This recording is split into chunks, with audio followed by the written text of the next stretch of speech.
Muncul FPI dengan nama baru, harus ditolak.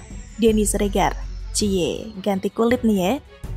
Ditulis oleh tim redaksi jurnal dari berbagai sumber. Melansir dari terkini, pegiat media sosial Denny Siregar menanggapi berita soal munculnya FPI baru dengan nama dan logo yang berbeda. Melansir dari Warta Kota pada Selasa 7 September 2021, Organisasi Kemasyarakatan atau Ormas Front Persaudaraan Islam atau FPI dikabarkan akan segera melakukan deklarasi. Adapun organisasi ini disinyalir sebagai wadah baru perjuangan para anggota Front Pembela Islam yang telah dibubarkan pemerintah beberapa waktu lalu. Wakil Sekjen Persaudaraan Alumni atau PA212 Novel Bamukmin mengatakan bahwa deklarasi tersebut belum dipastikan kapan akan digelar. Di sisi lain, Dewan Pimpinan Pusat Front Persaudaraan Islam atau FPI mengeluarkan instruksi kepada para anggotanya untuk terjun membantu korban bencana alam yang tengah terjadi di Sulawesi Barat dan Kalimantan Selatan. Di tengah eksisnya FPI baru tersebut, Denny Siregar melontarkan pernyataan menohok. Dia mengatakan bahwa FPI yang lama hanya mengubah namanya saja dari Front Pembela Islam menjadi Front Persaudaraan Islam. Hal itu diucapkan oleh Denny melalui akun Twitternya yang dikutip terkini.id pada Selasa 7 September 2021. Kata Denny Siregar, sekarang FPI berubah nama jadi Front Persaudaraan Islam. Cie, ganti kulit nih ya. Beberapa netizen lantas memberikan komentar atas cuitan Denny. Salah satu netizen berpikir positif aja dulu bang, siapa tahu berubah jadi lebih baik kan bisa aja, karena ada kata persaudaraan kan beda sama pembela. Kata netizen yang lain, orangnya itu doang dan cuma beberapa segelintir doang, jadi kalau bikin ruwet nyeduknya gampang bang. Seperti diketahui, pemerintah telah memutuskan bahwa Front Pembela Islam atau FPI kini sebagai ormas terlarang. Keputusan ini ditetapkan lantaran organisasi ini kerap melakukan kegiatan yang melanggar hukum, terutama mengganggu keamanan dan ketertiban masyarakat atau Kamtibmas. Penerapan dengan melarang setiap kegiatan FPI tertuang pada Surat Keputusan Bersama atau SKB yang disetujui dan ditandatangani oleh sejumlah menteri. Keputusan tersebut diambil karena tujuan dasar FPI bertentangan dengan konstitusi negara atau tidak memasukkan azas Pancasila dan Undang-Undang Dasar 45 pada ADART organisasi tersebut. FPI secara de jure sejak 20 Juni 2019 sebagai organisasi masyarakat sudah dinyatakan bubar, tetapi tetap melakukan aktivitas yang terkait melanggar ketertiban dan keamanan di tengah masyarakat. Oleh karena itu, maka pemerintah memutuskan untuk melarang serta menghentikan semua kegiatan yang dilakukan organisasi radikal tersebut. Lebih lanjut, pemerintah juga melarang seluruh aktivitas dalam penggunaan segala bentuk atribut FPI. Meskipun sekarang muncul FPI baru dan menyatakan akan dideklarasikan, namun pemakaian nama organisasi yang lama tetap dipakai. Bagi saya ini seperti ular yang sedang berganti kulit. Ular tetaplah ular. Trauma masyarakat yang masih membekas karena FPI memiliki paham radikal sehingga rekam jejak kekerasan, teror, intimidasi, dan persekusi jauh dari kesan ormas Islam yang penuh damai dan sejuk. Saya mohon kepada pemerintah untuk tidak memberi pintu dan ruang bagi ormas terlarang ini. Mereka hanya berlindung di bawah kebebasan berserikat dan berkumpul karena dijamin oleh Undang-Undang Dasar 1945.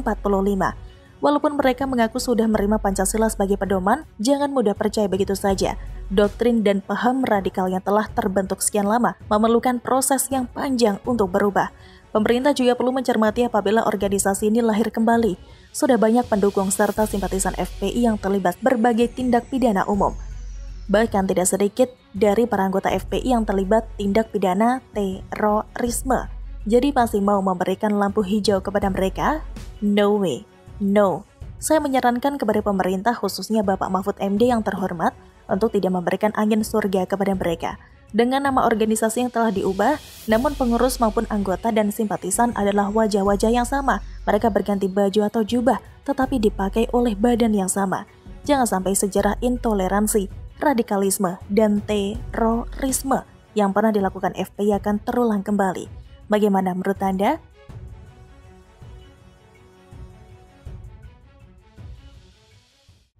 Sahabat Munarman kepedean minta Jokowi bebaskan Sekjen FPI.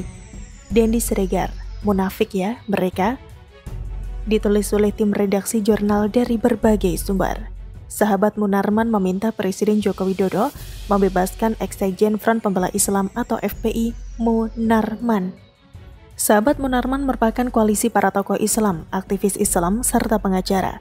Permintaan sahabat Munarman agar Jokowi membebaskan Munarman ditanggapi miring oleh pegiat media sosial Denny Siregar. Melalui akun Twitter pribadinya, Denny Siregar menyinggung sahabat Munarman adalah pihak-pihak yang dulu meminta Jokowi tidak ikut campur dalam urusan pengadilan. Denny Siregar heran mengapa kini mereka justru meminta Jokowi mencampuri persoalan hukum seseorang. Enak banget loh.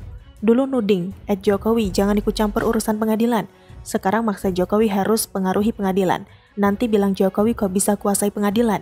Masker bekas, tulis Denny Siregar lewat akun Twitter @DennySiregar7 pada Rabu 1 September 2021 pukul 8:46 malam, seperti dilansir dari tribuntimor.com. Cuitan Denny Siregar disertai link artikel tentang sahabat Munarman yang meminta Jokowi bebaskan Munarman dari tahanan. Tidak berhenti di situ, Denny Siregar lantas membandingkannya dengan kasus Ahok. Denny Siregar tampak memposting capture artikel berita Oktober 2016 tentang Sekjen FPI Munarman meminta Jokowi tak ikut campur kasus Ahok. Sahabat Munarman meminta Presiden Joko Widodo membebaskan ex-Sekjen Front Pembela Islam atau FPI Munarman. Dilansir dari tribunnews.com, koalisi para tokoh agama Islam, Habib, aktivis Islam, serta para pengacara yang mengatasnamakan diri sahabat Munarman meminta Presiden Joko Widodo memperjelas status tahanan terdakwa dugaan tindak pidana terorisme Munarman. Bahkan mereka mendesak Presiden Jokowi untuk segera membebaskan ex-sekretaris umum Front Pembela Islam atau FPI itu yang diketahui sampai saat ini masih mendekam di rumah tahanan atau rutan Mabes Polri. Karena itu kembali lagi, tadi sudah dituntut dalam pernyataan sikap kami bahwa kami minta untuk segera dibebaskan oleh pemerintah. Dan saya kira kalau Pak Jokowi memang bukan pemimpin yang hipokrit ya, buktikanlah bahwa Pak Munarman itu saudara kami, itu segera dijelaskan statusnya, kata Koordinator TP3 Marwan Batubara dalam jumpa pers di Masjid Baitur Rahman, Jakarta Selatan, 1 September 2021. Hal itu diungkapkan Marwan berlandaskan dari masa tahanan Munarman yang sudah ditahan sejak April lalu. Namun kata dia hingga kini status Munarman dalam perkara dugaan tindak pidana terorisme ini masih juga belum jelas. Saudara kami, Pak Munarman ini sudah ditahan sejak April. Bulan April lebih dari 4 bulan. Tanggal 27 April. Jadi sementara kita tidak tahu dan bagaimana statusnya sekarang, ucapnya. Tidak hanya itu, kata dia, penangkapan terhadap Munarman juga tidak berlandaskan asas peri kemanusiaan, bahkan cenderung biadab. Atas dasar itu, pihaknya, dalam hal ini koalisi sahabat Munarman, meminta Presiden Jokowi untuk membebaskan Munarman. Mengingat Jokowi pemegang kekuasaan tertinggi di Indonesia. Pak Jokowi bilang Pancasila, lalu di Pancasila itu ada kejelasan tentang ini negara hukum, tapi prakteknya justru sangat biadab. Gitu tidak beradab ya. Memperlakukan saudara kami itu seolah-olah beliau itu bukan manusia ya, tuturnya. Karena itu, saya kira seandainya pun itu dilakukan penangkapan oleh polisi, yang namanya pimpinan polisi itu tetap saja tunduk kepada Jokowi, tukas Marwan. Bagaimana menurut Anda?